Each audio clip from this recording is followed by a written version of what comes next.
مگر ضبط کر کے اسے بازو سے پکڑا اور کھینچتے ہوئے باہر لاتے مسز اینڈرسن کا شکریہ ادا کرنا نہیں بھولا۔ دائیں طرف گلی سے گزرتے اس نے فارس کا بازو جھٹکے سے چھوڑ دیا۔ سمجھ کیا رکھا ہے مجھے تم نے؟ بیبی سیٹر ہوں تمہارا؟ اپنے سارے کام چھوڑ کر تمہیں دوسروں کے گھر ڈھونڈتا پھروں گا؟ وہ چپ رہا۔ منہ ہی منہ میں بڑبڑاتے ہوئے وہ چھتری تلے لمبے لمبے ڈگ بھرتا آگے بڑھا اور فارس کو بھیگنے کے لیے چھوڑ دیا۔ پھر رک کر مڑا۔ وہ اپنی جگہ پر وہیں کھڑا تھا۔ پیشانی مسلتے واپس اس کے پاس آیا۔ اب کیا مسئلہ ہے؟ زچ ہو کر پوچھا۔ اسے جو مسئلہ تھا وہ اسے بتا نہیں سکتا تھا۔ گھر میں اعظم شیرازی تھے، جب تک وہ وہاں تھے وہ گھر نہیں جانا چاہتا تھا۔ وہ ساری رات یہیں بارش میں باہر ہی گزار لینا چاہتا تھا۔ راہم نے گہری سانس لے کر اسے دیکھا۔ اعظم شیرازی جا چکے، جانے کیسے، مگر وہ سمجھ گیا وہ گھر کیوں نہیں جا رہا تھا۔ اب چلو، لہجے میں اب کی نرمی تھی۔ اس نے خاموشی سے قدم اٹھا لیے۔ سڑک کے اس پار بیگونیا ہاؤس کے سامنے پورچ میں کوئی گاڑی نہیں کھڑی تھی۔ گھر کے اندر بھی وہ نہیں تھے، صرف حیدر موجود تھا۔ اس کے لیے شاپنگ کر کے لایا تھا، جسے نئے اسکول میں اس کا ایڈمیشن ہوا تھا، اس کی آگاہی بھی دینے آیا تھا۔ ڈرائنگ روم میں فارس صوفے پر اس کے سامنے چپ چاپ بیٹھا اسے سنتا رہا۔ اگلے دن وہ اسے اپنے ساتھ ہی اسکول لے کر بھی گیا تھا۔ کلاس پریزیڈنٹ نے اسے پورے اسکول کا ٹور بھی کروا دیا۔ کلاسز کی تفصیلات سے بھی آگاہ کر دیا گیا۔ کتابیں، یونیفارم، سیمسٹر کا شیڈول سب بتا دیا گیا۔ حیدر اس کی آسانی کے لیے آیا تھا۔ نئے ماحول میں، نئے اسکول میں، نئی جگہ پر ایڈجسٹ ہونے تک وہ اس کے پاس ہی رہنا چاہتا تھا۔ اسے یہی حکم ملا تھا، مگر فارس وجدان نے اسکول جانے سے انکار کر دیا۔ اس کی دلچسپی ہر ایک شے سے ختم ہو چکی تھی۔ اس کے اندر جینے کی، آگے بڑھنے کی خواہش مٹ چکی تھی۔ وہ ایک ہی مقام پر منجمد ہو گیا تھا، وقت کے دائرے میں رہ کر کہیں ساکن ہو گیا تھا۔ وہ پہلے جیسا نہیں ہو سکتا تھا، پہلے کی طرح زندہ نہیں ہو سکتا تھا۔ اسے اب کوئی بات متحرک نہیں کر سکتی تھی، اب کوئی خواب محصور نہیں کر سکتا تھا، اب کوئی خواہش، کوئی امنگ بھی نہیں رہی تھی۔ اسے اپنا آپ کسی شے میں قید ہوتا ہوا محسوس ہوا تھا۔ حیدر چاہتا تھا وہ اسکول جائے۔ اس نے ہر ممکن کوشش کی، اسے سمجھاتا بھی رہا، مگر فارس کسی صورت اس کی بات ماننے کو تیار نہ تھا۔ وہ کچھ دن کے لیے چلا جاتا، پھر آ جاتا، دوبارہ بیٹھ کر سمجھاتا۔ اس کے ذمہ ایک کام تھا، اسے وہ ہر صورت پورا کرنا تھا۔ آپ کو اپنی تعلیم حاصل کرنی چاہیے، آگے بڑھنا چاہیے۔ اس دن وہ ملنے آیا تو سمجھانے لگا۔ راہم صوفے پر نیم دراز کرچ کرچ چپس کھاتے ہوئے نہیں دیکھے جا رہا تھا۔ جب اس نے اپنی زندگی برباد کرنے کا فیصلہ کر ہی لیا تو تم اسے کیوں فورس کر رہے ہو؟ اسٹرا منہ میں دبا کر ایک لمبا سا گھونٹ بھرا۔ حیدر ہمیشہ اس کی ٹانگ اڑانے پر زچ ہو جاتا تھا۔ ایک تو اسے فارس کو ذہنی طور پر تیار کرنا نہیں آ رہا تھا، دوسرا جو ذہن سازی وہ تعلیم کے فوائد گنوا کر کرتا، اسے رائم فنا کر دیتا۔ پڑھائی وڑائی میں کچھ نہیں رکھا، ہنڈے بن جاؤ، بڑا اسکوپ ہے۔ راہم، حیدر نے گھور کر اسے متنبہ کیا۔ کیا؟ بازو پھیلا کر حیرانی کا اظہار کیا۔ اپنا منہ بند رکھو اور مجھے بات کرنے دو۔ پچھلے 2 ہفتوں سے تم بات کرے ہو، کوئی حل نکلا؟ حیدر دانت پیس کر رہ گیا۔ جب وہ اسکول نہیں جانا چاہتا تو تم اسے کیوں فورس کر رہے ہو؟ تم ہمارے درمیان مت آؤ۔ میں کہاں آ رہا ہوں؟ دیکھو میں تو یہاں بیٹھا ہوں۔ اس نے لاؤنج سے ہانک لگائی۔ وہ دونوں ڈرائنگ ٹیبل پر بیٹھے تھے۔ حیدر کو احساس ہوا اسے فارس کو سمجھانے کے لیے کسی الگ کمرے کا انتخاب کرنا چاہیے جہاں راہم کی کوئی مداخلت نہ ہو، مگر ایسا ہو نہیں سکتا تھا۔ ابھی بات ہو ہی رہی تھی کہ گھنٹی بجنے لگی۔ اس وقت کون آ گیا؟ راہم جزبوز ہوتا کاہلوں کی طرح صوفے سے اٹھ کر دروازے پر گیا۔ اس نے چھوٹی سی کھڑکی سلائیڈ کر دی۔ سامنے جیمز اور ولیم کھڑے تھے۔ ہم طوطے سے ملنے آئے۔ طوطا سو رہا ہے۔ اس نے سلائڈنگ کٹ کھٹ سے بند کر دی۔ اگر میں قاتل کو ہی پولیس فورس میں شامل کر دوں اور اسے تمام قتل کیس انویسٹیگیٹ کرتا دکھاؤں تو؟ دانستہ رک کر فاتحانہ مسکراہٹ دکھائے کہ اب تو انوکھا آئیڈیا مل ہی گیا۔ تم ابھی بھوتوں پر کام کرو، اس پر بعد میں آنا۔ اوہو، بھوتوں سے یاد آیا، مسٹر ویل اسمتھ کا گھر ہانٹڈ ہے کیا؟ نہیں، لیکن مجھے ایسا کیوں لگتا ہے؟ تمہارے دماغ میں کوئی خلل ہوگا۔ بڑبڑا کر سلائیڈ بند کیا اور اس سے قبل کے دوبارہ بیل بجائی جاتی اس نے سلائیڈ کھول کر سر آگے کیا۔ لسن مسٹر ولیم، جیمز فوراً سے ٹوکا۔ میں اس وقت بہت مصروف ہوں، بہت زیادہ، میرے پاس تمہارے کسی سوال کا کوئی جواب نہیں ہے۔ عقب میں حیدر نے جھٹ سے دروازہ کھول کر اسے باہر دھکیل دیا۔ نہیں، یہ بالکل مصروف نہیں ہے، اسے لے جاؤ، ٹاٹا بائے بائے۔ اس سے پہلے کہ وہ سیڑھیوں پر توازن سنبھالتے ہوئے سیدھا ہوتا، دروازہ زور سے بند ہو گیا۔ حیدر، وہ دروازہ بجاتے ہوئے چلایا۔ سلائیڈ سے اس کے جوتے باہر پھینک دیے گئے۔ کیا یار، دروازہ کھولو۔ مگر حیدر بے حد سنجیدگی سے فارس وجدان کے سامنے جا بیٹھا۔ اسے لگا وہ بہت سکون سے بات کر سکتا ہے، اسے سمجھا سکتا ہے۔ باہر راہم نے گردن موڑ کر جیمز اور ولیم کو دیکھا۔ اس کی ایسی عزت افزائی پر انہیں ہنسی آئی تھی، مگر وہ سنجیدہ سے چہرہ بنائے کھڑے تھے جیسے انہوں نے تو اسے باہر نکلتے دیکھا ہی نہیں۔ پاکستان سے آئے ہوئے جمیلہ داؤد کو پورے 4 ماہ ہو چکے تھے اور اس دوران وہ ایک لمحے کے لیے خود کو فارس کے معاملے سے غافل نہیں کر سکی تھی۔ ان کا دل ہر ایک شے سے اچاٹ ہو چکا تھا. وہ اپنے اسٹوڈیو میں اب نہیں جاتی تھی, پینٹنگز ادھوری رہ گئی تھی, کام نامکمل, دل وہموں میں ڈوبا رہتا تھا, آنکھیں فکر مندی سے نم ہونے لگتی تھی. فارس انہیں بہت یاد آتا تھا, انہیں اس کی بہت فکر رہتی تھی. وہ صورتحال کا جائزہ لیتی تو انہیں اپنا آپ مجرم لگتا. وہ پاکستان میں تھی تو انہیں سٹینڈ لینا چاہیے تھا, جیسی دھمکی دی تھی تو اس پر قائم بھی رہنا چاہیے تھا.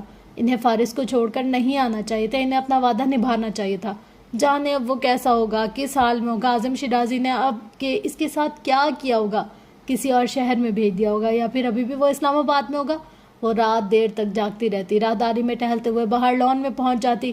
تاریک رات کے دامن میں کتنی ہی دیر تک پچھتاووں میں گھری رہتی. وہ بے بس تھی, وہ اس کے لیے کچھ بھی نہیں کر سکتی تھی.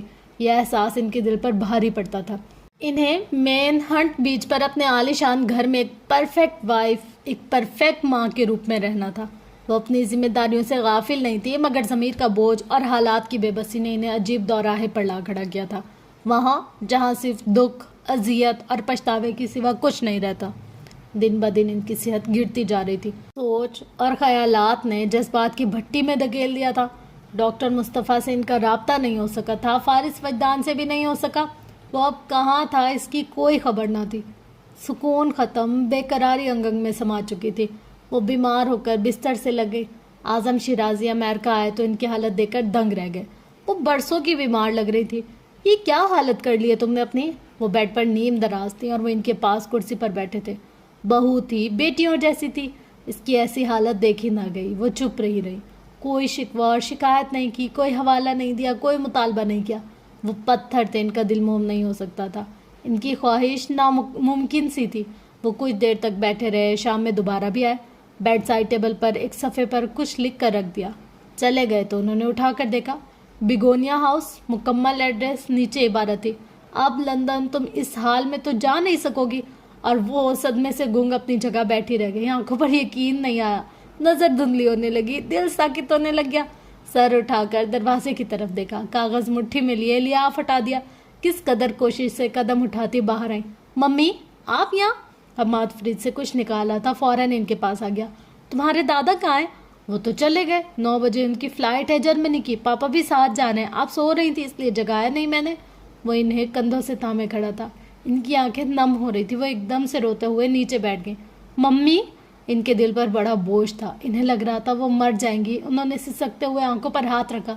حماد سمجھ نہیں پایا وہ کیا کہہ رہی تھی. ممی آپ میرے ساتھ اندر چلیں, آرام کریں, آپ کی طبیعت ٹھیک نہیں ہے. وہ انہیں سہارا دے کر اٹھاتے ہوئے اندر لے گیا. وہ اسے بتانا چاہتی تھی ان کی طبیعت اب بھی تو ٹھیک ہوئی تھی. جو گمان میں نہیں تھا وہ ہو گیا تھا. اعظم شیرازی نے انہیں فارس سے ملنے کی اجازت دے دی تھی. وہ ابھی بھی بے یقینی سی کیفیت میں تھی. ایسا کیسے ہو سکتا تھا. انہوں نے فیصلہ کیسے بدل لیا تھا. انہوں نے فارم ہاؤس میں جس سختی سے بات کی تھی تو انہیں لگا تھا وہ زندگی بھر اس سے نہیں ملنے دیں گے اب فارس کو. مگر اب اچانک سے اجازت دے کر انہوں نے حیران ہی کر دیا تھا. انہوں نے اگلے دن انہیں فون کیا. وہ ان کا شکریہ ادا کرنا چاہتی تھی. طبیعت کیسی ہے تمہاری. وہ پوچھ رہے تھے.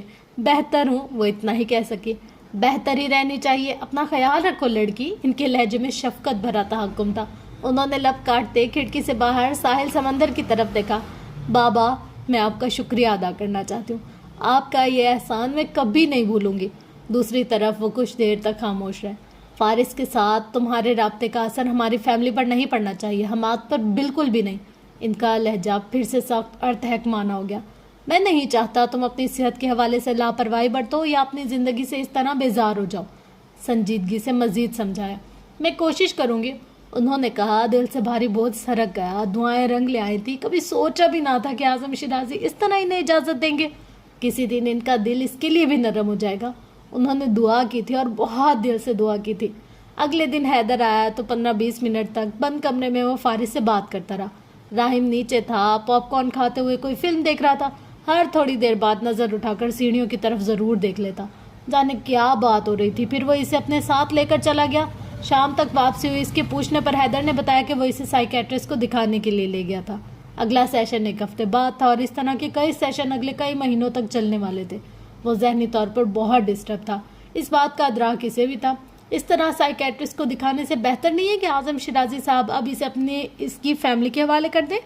حیدر سامنے ہی ضروری کال اٹینڈ کر کے مڑا تو اس نے کہا. وہ اس کی بات پر ٹھٹک گیا مگر اس نے پھر یوں ظاہر کیا جیسے کوئی سنا نہ ہو. وہ رات میں فارس کو اپنے ساتھ پارک لے گیا اور اگلے کئی دنوں تک وقفے سے گھماتا پھراتا رہا۔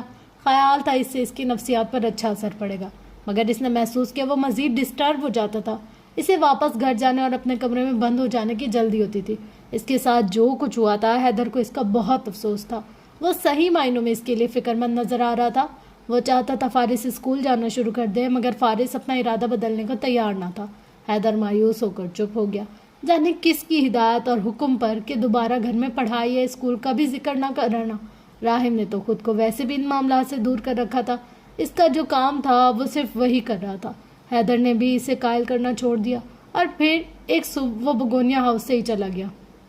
جمیلہ داؤد نے حیدر کو اندر بلایا تھا۔ اعظم شیرازی آرام فرما رہے تھے۔ وہ فارس کے حوالے سے اس سے بات کرنا چاہتی تھی، اس کی خیریت معلوم کرنا چاہتی تھی۔ حماد کے ایگزامز ہونے والے تھے، سو وہ ابھی لندن نہیں جا سکتی تھی۔ 1 ماہ بعد کا پلان متوقع تھا۔ حیدر ان کے سامنے سر جھکائے مؤدب سا کھڑا تھا اور سنجیدگی سے ان کے سوالات کا جواب دیتا جا رہا تھا۔ وہ اپنے اندر ایک کرب سا محسوس کرتے اسی سنی ہی جا رہے تھے۔ گزشتہ 6 ماہ کا حوالہ وہاں سے شروع ہوا تھا جہاں سے وہ اسے چھوڑ کر گئی تھی۔ وہ ایک دم سے بہت خاموش ہو گیا تھا۔ اس نے کمرے سے نکلنا بھی چھوڑ دیا، وہ لان میں واک کے لیے بھی نہیں جاتا تھا۔ وہ رات میں اکثر چیختے ہوئے اٹھ کر بیٹھ جایا کرتا تھا۔ کمرہ روشن ہوتا تھا اور اسے پھر بھی لگتا تھا اندھیرا ہے۔ اس نے فارم ہاؤس سے 2 بار فرار کی کوشش کی تھی۔ وہ اپنے سائیکیٹرسٹ کے ساتھ کوئی تعاون نہیں کر رہا تھا۔ اس نے حادثے کے متعلق ابھی تک کوئی معلومات فراہم نہیں کی تھی۔ وہ اس پر بھی بات نہیں کرنا چاہتا تھا۔ اب اس کی صحت بہتر تھی، مگر ذہنی طور پر وہ بہت ڈسٹرب تھا۔ وہ بھی اسکول جانے کو تیار نہیں تھا۔ انہوں نے حیدر کے جانے کی اجازت دے دی اور خود کتنی ہی دیر تک وہاں بیٹھی رہی۔ اعظم شیرازی نیند سے بیدار ہونے کے بعد تیار ہو کر نیچے آئے تو وہ انہیں ملازموں کے ہمراہ باہر جاتا دکھائی دیا۔ گلاس وال کے پار آ کر کھڑی ہو گئی۔ 8 ماہ گزر چکے تھے اور فارس وجدان ابھی تک اس حادثے کے اثر سے باہر نہیں نکلا تھا۔ وہ اس طرح اپنے خیال میں پہلے کبھی بند نہیں ہوا تھا، شاید اس لیے کہ تب وہ اس کے پاس ہوتی تھی، یا پھر ڈاکٹر مصطفیٰ جن کی موجودگی کا اس کی زندگی پر بڑا گہرا اثر تھا۔ وہ انہی کی وجہ سے اپنے ہاسٹل میں ایڈجسٹ ہو پایا تھا۔ تو کیا اعظم شیرازی نے فارس کی حالت کے پیش نظر انہیں ملنے کی اجازت دے دی تھی؟ وہ اپنی جگہ اپنے اندر لمحے بھر کے لیے سکتے میں آ گئے۔ کیا یہ فیصلہ فارس کی وجہ سے بدلا گیا تھا؟ کیا انہوں نے اس کی فکر کی تھی، اس کے مستقبل کی، اس کی زندگی کی؟ وہ آنکھوں میں پریشانی لیے انہیں دیکھ رہی تھی۔ ملازم نے بریف کیس گاڑی میں رکھ دیا تھا، دوسرے نے بھی دروازہ کھول دیا۔ وہ اپنی سفید رنگ کی گاڑی میں سوار ہو رہے تھے۔ انہوں نے گہرا سانس لے کر انہیں دوبارہ دیکھا۔ کیا دعائیں رنگ لا رہی ہیں؟ کیا ان کا دل اب اس کے لیے نرم ہو رہا ہے؟ کیا اب وہ اسے اپنا لیں گے؟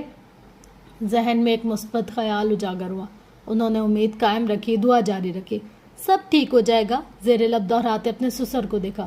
سب ٹھیک ہو جائے گا۔ وہ واپس پلٹ گئیں۔ اس رات انہوں نے حیدر کے دیے گئے نمبر پر فون کیا۔ نمبر راہم کا تھا۔ وہ اعظم شیرازی کے خاندان کے ایک فرد کو جانتا تھا۔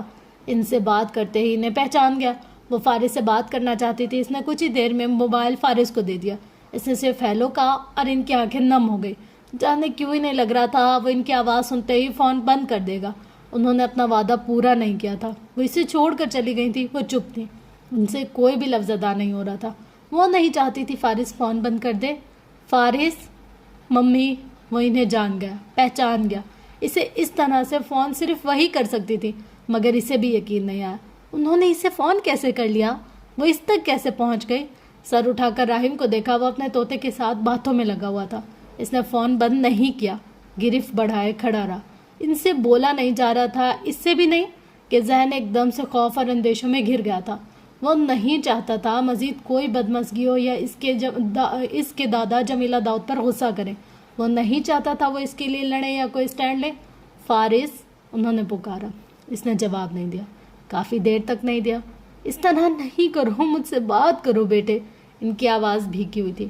راہم نے گردن موڑ کر فارس کی طرف دیکھا۔ اس کی آنکھیں ضب سے سرخ پڑ رہی تھی، چہرے پر کرب ٹھہرا ہوا تھا۔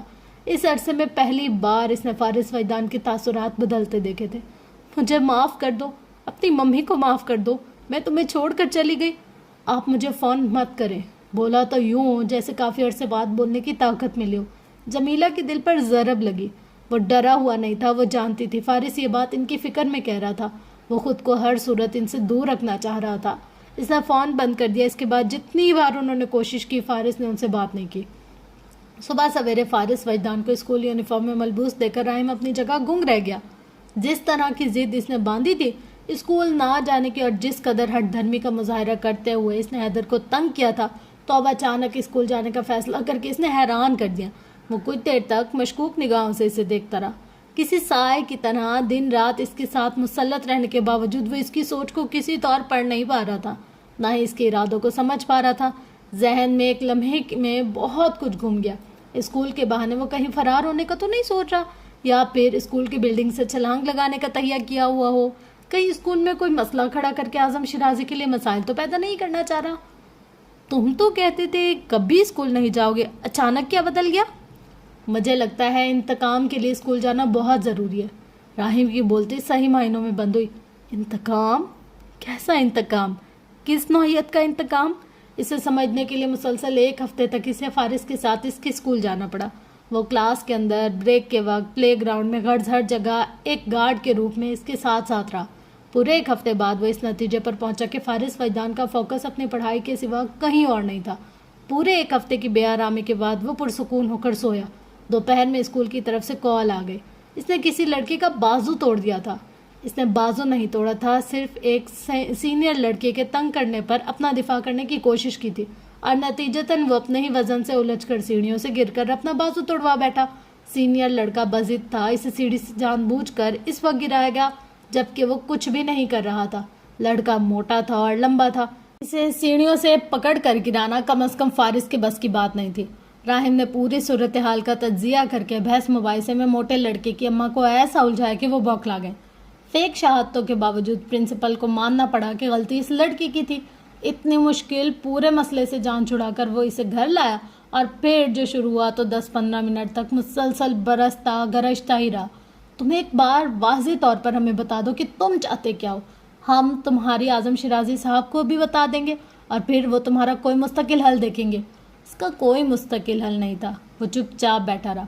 راہیم کو ہمیشہ سے لگتا تھا جیسے اس کے دماغ میں کچھ چل رہا ہے، وہ کچھ سوچ رہا ہے، کچھ بن رہا ہے، لیکن کیا، اس کا اندازہ کسی صورت ہو ہی نہیں پا رہا تھا۔ گن کر چند ایک لفظ ہی تھے جو وہ ادا کرتا تھا۔ میٹ کے کچھ سوالات جس کے بیشتر جواب ہاں یا نہیں پر مشتمل ہوتے تھے۔ زیادہ تر وہ اپنے کمرے تک محدود رہتا تھا۔ اسکول میں بھی کوئی دوست نہ تھے، واپسی پر بھی وہ تقریباً اکیلا ہی ہوتا تھا۔ جیمز اور ولیم نے بھی ایک بار شکوہ کیا تھا کہ وہ ان سے کوئی بات نہیں کرتا۔ ان کے خیال میں ان کے پڑوس میں صرف راہیم ہی تھا جو مسٹر پرفیکٹ تھا۔ جو ان کا خیال رکھتا تھا وہ اس کے بہت بڑے فین تھے۔ مسز گرانٹ البتہ اس کی خاموشی اور لیدی انداز کو کسی خاطر میں ہی نہیں لاتے تھے، صرف اس لیے کہ برف ہٹانے میں اس نے ذرا سی مدد کر دی تھی۔ وہ اس کی دیوانی ہو گئی تھی کہ ایسا کوئی احسان ان پر بگونیا کے مکینوں کی طرف سے پہلے کبھی نہیں کیا گیا تھا۔ فارس کا احسان تھا کہ اتر ہی نہیں رہا تھا۔ خصوصی کوکیز دینے آتی تھی، بھاری بھرکم وجود سنبھالے کتنی ہی دیر تک صوفے پر بیٹھی رہتی، اینک درست کرتی، کتاب پڑھے جاتی، فلورا پنجرے میں پھڑپھڑا رہی ہوتی تھی، اور راہیم کا طوطا ہیری اس کی آواز میں جواب دے رہا ہوتا۔ دونوں کا ملن کسی صورت ممکن نہ تھا کہ راہیم اور مسز گرانٹ کے تعلقات کچھ اچھے نہ تھے۔ وہ بگونیا ہاؤس میں راہیم کو زج کرنے اور مکمل نظر انداز کرنے کے لیے بھی آتی تھیں۔ ایسا ناہنجار پڑوسی کبھی کسی دشمن کو بھی نصیب نہ ہو۔ آتے جاتے اپنے گلاسز کو درست کرتے، اپنے بالوں میں ہاتھ پھیرتے، وہ جزبز ہوتا رہتا۔ سامنے آؤ تو مسئلہ، نہ آؤ تو بھی مسئلہ۔ اس دن فارس اپنے اسکول سے واپس آئے تو چہرے پر، گال اور آنکھ کے اوپر سوجن کا نشان واضح تھا۔ ہونٹ کا کونا بھی سرخ ہو رہا تھا۔ دونوں کے مابین کوئی بات نہیں ہوئی تو استفسار کا تو سوال ہی پیدا نہیں ہوتا تھا، مگر جب دوسرے اور پھر تیسرے دن بھی اس کے ہاتھ کی پشت پر بھی زخم کا نشان نظر آیا تو رہا نہیں گیا۔ یہ روز تم کس سے مار کھا کر آتے ہو؟ فارس نے ذرا سی نظر اٹھا کر اسے دیکھا اور خاموشی سے کھانا کھاتا رہا۔ اگلے دن وہ اس کے پیچھے اسکول تک گیا، چھپ کر۔ واپسی پر بھی سڑک کے اس پار پوشیدہ ہی رہا۔ چند لڑکوں نے اسے گھیرا تھا، پھر وہ عقب میں عمارت کی طرف چلا گیا۔ وہاں سے دائیں طرف اور بائیں طرف راہیم کسی ممکنہ خطرے کے احساس سے بھاگا اور پھر جھٹکے سے رک گیا۔ 2 لڑکے تھے، عمر میں بھی بڑے تھے۔ فارس اس قدر بے دردی سے پیٹ رہا تھا کہ اگر جو وہ اس کے پاس جا کر اسے کھینچ کر پیچھے نہ ہٹاتا تو یقیناً اس لمبے چوڑے کارٹون نما لڑکے کی شکل مزید بگڑ چکی ہوتی۔ لڑکی سے دیکھتے ہی بھاگ گئے۔ راہیم کو یقین نہیں آیا، صدمے سے اسے دیکھے گیا۔ تم پڑھنے جاتے ہو یا بدمعاشی کرنے؟ گھر پہنچتے ہی بلا وجہ کا ذرا روب جھاڑ کر پوچھا۔ تمہارا مطلب ہے چپ چاپ مار کھاتا رہوں؟ سوال سادہ تھا۔ راہیم کا منہ بند ہو گیا۔ بازو چھڑا کر اس نے اپنا بیگ اٹھایا اور چلتا بنا۔ شام میں اس نے حیدر کو رپورٹ کر دی۔ اگر کبھی تمہیں یہ خبر ملے کہ کسی کا سر پھاڑنے، بازو توڑنے یا لاتے مارنے کی پاداش میں فارس جیل میں تو مجھے الزام مت دینا۔ کیا مطلب تمہیں الزام مت دوں؟ تم وہاں کس لیے ہو؟ نظر نہیں رکھ سکتے اس پر؟ سمجھا نہیں سکتے؟ حیدر نے جھاڑ کر رکھ دیا۔ میں کوئی اس کا باپ ہوں جو اسے نصیحتیں کروں؟ اور تمہیں اس کی ایٹیٹیوڈ کا جیسے کوئی اندازہ نہیں. تم پیسے کس چیز کے لے رہے ہو؟ حیدر کو غصہ چڑھ گیا. یہ جو رپورٹ میں نے تمہیں دی ہے اس کے. وہ صوفے پر پنجوں کے بل بیٹھا تھا, فون کان سے لگائے, گھنگریالے سرخی مائل شیڈ دیتے بالوں میں عادتاً ہاتھ پھیرتے ہوئے, چینگم چباتے ہوئے. راحم آفاق, حیدر غرایا. اوہ, کہیں تمہیں یہ خوش فہمی تو نہیں کہ میں بیبی سیٹر ہوں اس کا؟ مجھے نہیں لگتا اسے میری کسی انسٹرکشن کی ضرورت ہے. حیدر نے فون ہی کاٹ دیا. اسے انہونی سی خوشی کا احساس ہوا کہ اب تو حیدر کچھ ماں کے لیے یہاں ضرور آئے گا, مگر خوشی وقتی تھی. کچھ ہی دیر میں اسے دھمکیوں بھرا ایسا پیغام موصول ہوا کہ اسے پڑھتے ہی جھنجھلا کر رہ گیا. سمجھ میں نہیں آیا فارس سے کیا کہے کہ کس کا منہ توڑنا بہت بری بات ہے, بھلے سے وہ آپ کا ہاتھ بھی توڑ دے. دروازے پر دستک دیتا اس کے کمرے میں داخل ہوا. اسے اپنے ساتھ باہر کھانا کھانے کی دعوت دی. فارس چند لمحوں تک بیٹھا رہا, پھر اٹھ گیا. آدھے گھنٹے بعد وہ ایک ریسٹورینٹ میں آمنے سامنے تھے. کھانا پیش کر دیا گیا تو راحم نے گلا کھنگار کر لمبا چوڑا سا لیکچر دیا کہ جیل جانے سے بہتر ہے کہ اگر کچھ لڑکی سے تنگ کریں بھی تو وہ فرار ہو جائے, ان کے ہاتھ نہ آئے, لیکن ان پر ہاتھ نہ اٹھائے. اسے قطعی طور پر سمجھانا نہیں آ رہا تھا. لاتوں اور گھونسوں سے بات کرنے والا کیسے کہہ دے چپ چاپ مار کھاتے رہو, جواب نہ دو. حیرت انگیز طور پر اس کا الٹا سیدھا عجیب و غریب دلیلوں والا لیکچر فارس وجدانی نے چپ چاپ سنا. ایسا پہلی بار ہوا تھا کہ وہ براہ راست اس سے مخاطب تھا اور فارس چپ چاپ اسے سن رہا تھا. اور پھر مختصر اور چھوٹی چھوٹی باتوں پر دونوں کے درمیان باضابطہ طور پر گفتگو سی شروع ہو گئی. اس کے کچھ مختصر لاجواب کرتے ہوئے سوال تھے. راحم خاموشی سے سن رہا تھا, کچھ جواب دے رہا تھا, کچھ پر جھنجھلا رہا تھا. اس نے یہ کب کہا مار کھاتے رہو؟ جو حالت تم نے ان کی ہوئی تھی اس سے بہتر نہیں ہے کہ بھاگ جاؤ, ان کے ہاتھ ہی نہ ہو. سمپل. برگر کھاتے ہوئے وہ رک کر اس کی شکل دیکھنے لگا. کیا غلط کہہ دیا میں نے جو ایسے گھور رہے ہو؟ رک کر اپنا کین اٹھایا. شریفوں کی طرح رہنا سیکھو, انسان کو اپنا روب بنا کر رکھنا چاہیے. یہ کیا, 2-4 لڑکے اکٹھے ہوئے تو ان پر پل پڑو, اور میں نے تمہیں دیکھا تم تو ایسے لڑے تھے جیسے ان کی جان لے لو گے. شاید وہ خود بھی نہیں جانتا تھا کہ کیا کہہ رہا تھا. فارس سر جھٹک کر پھر سے کھانے لگا, کوئی جواب نہ دیا. باہر نکل کر فٹ پاتھ پر چلتے ہوئے اطراف کا نظارہ کرتے ہوئے ایک لمبا چوڑا سا لڑکا راحم کے قریب سے گزرا. جیب میں ہاتھ ڈال کر والیٹ چراتا ہوا. راحم نے پکڑ کر بازو مروڑ کر 2-4 لاتوں گھوسے مکے مارتے ہوئے اسے دھن کر رکھ دیا. بیچارہ معافیا مانگتا جان چھڑاتا رہ گیا, مگر وہ بکتا جھکتا اسے کسی طور چھوڑنے کو تیار ہی نہ تھا.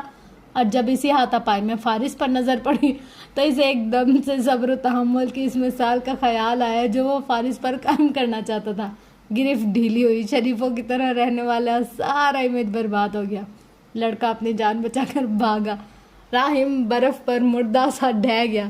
اس نے آنکھیں بند کر لی, مر چکا تھا اس نے ظاہر کیا.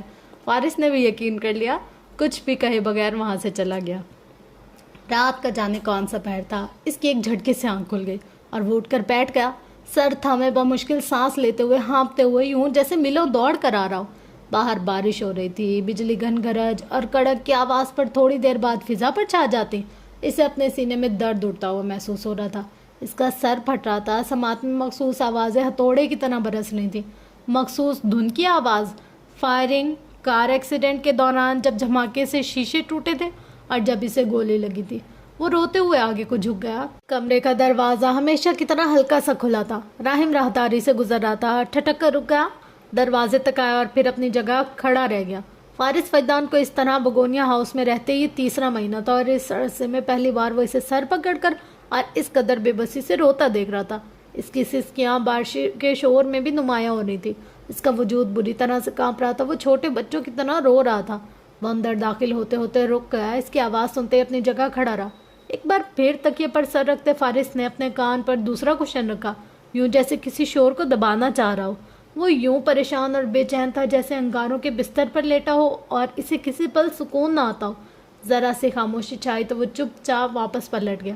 اپنے کمرے میں رائٹنگ ٹیبل کے سامنے بیٹھ کر اپنا اسائنمنٹ تیار کرنے کی کوشش کی, مگر نہ کر سکا.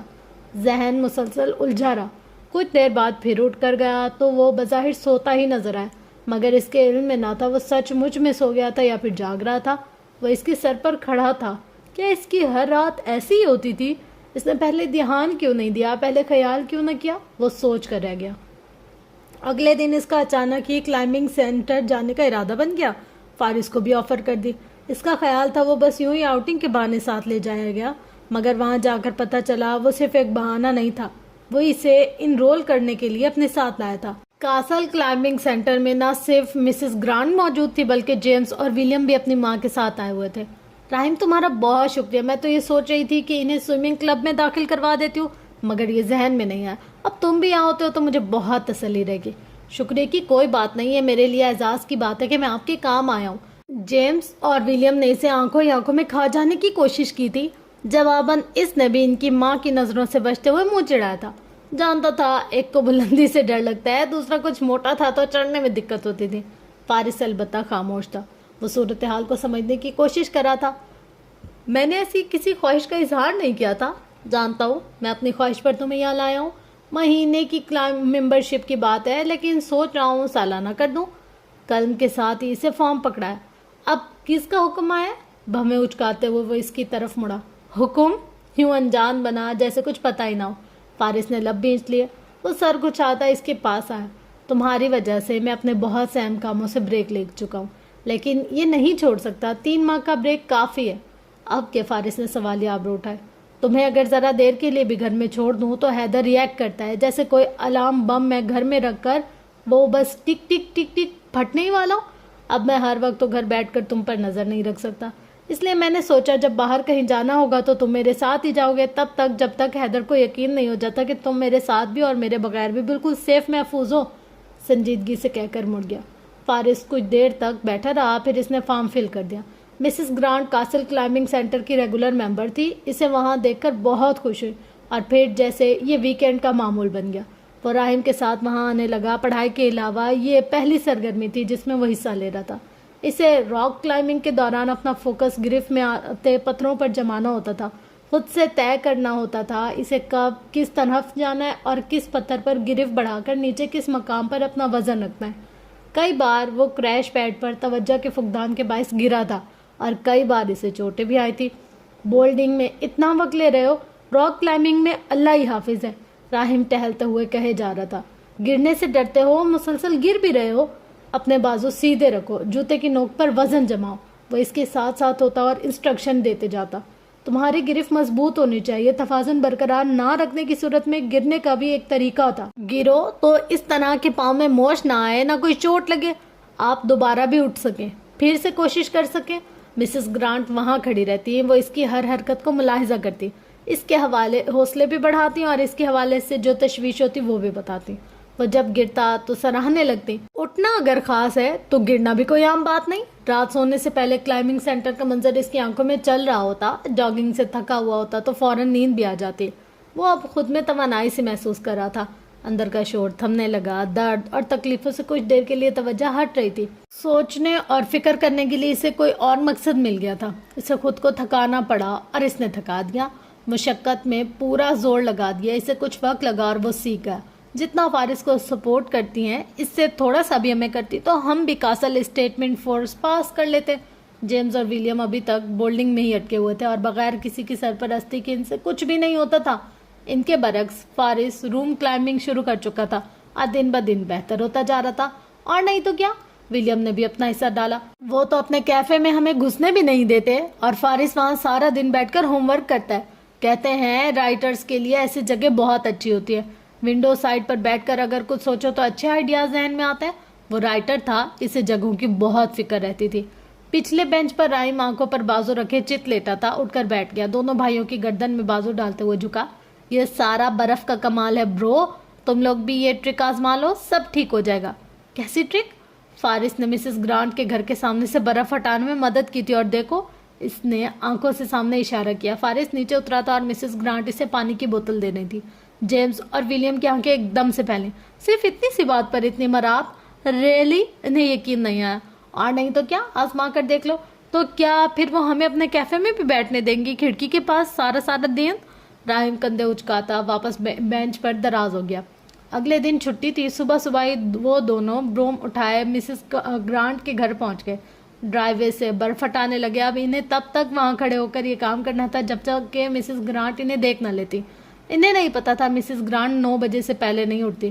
راہیم کافی کا مگ لیے کھڑکی سے باہر دیکھتا، ہنستا، او یس کرتا۔ تم کتنے مکار ہو، فارس نے کہا۔ مکار؟ گردن موڑ کر اسے دیکھا۔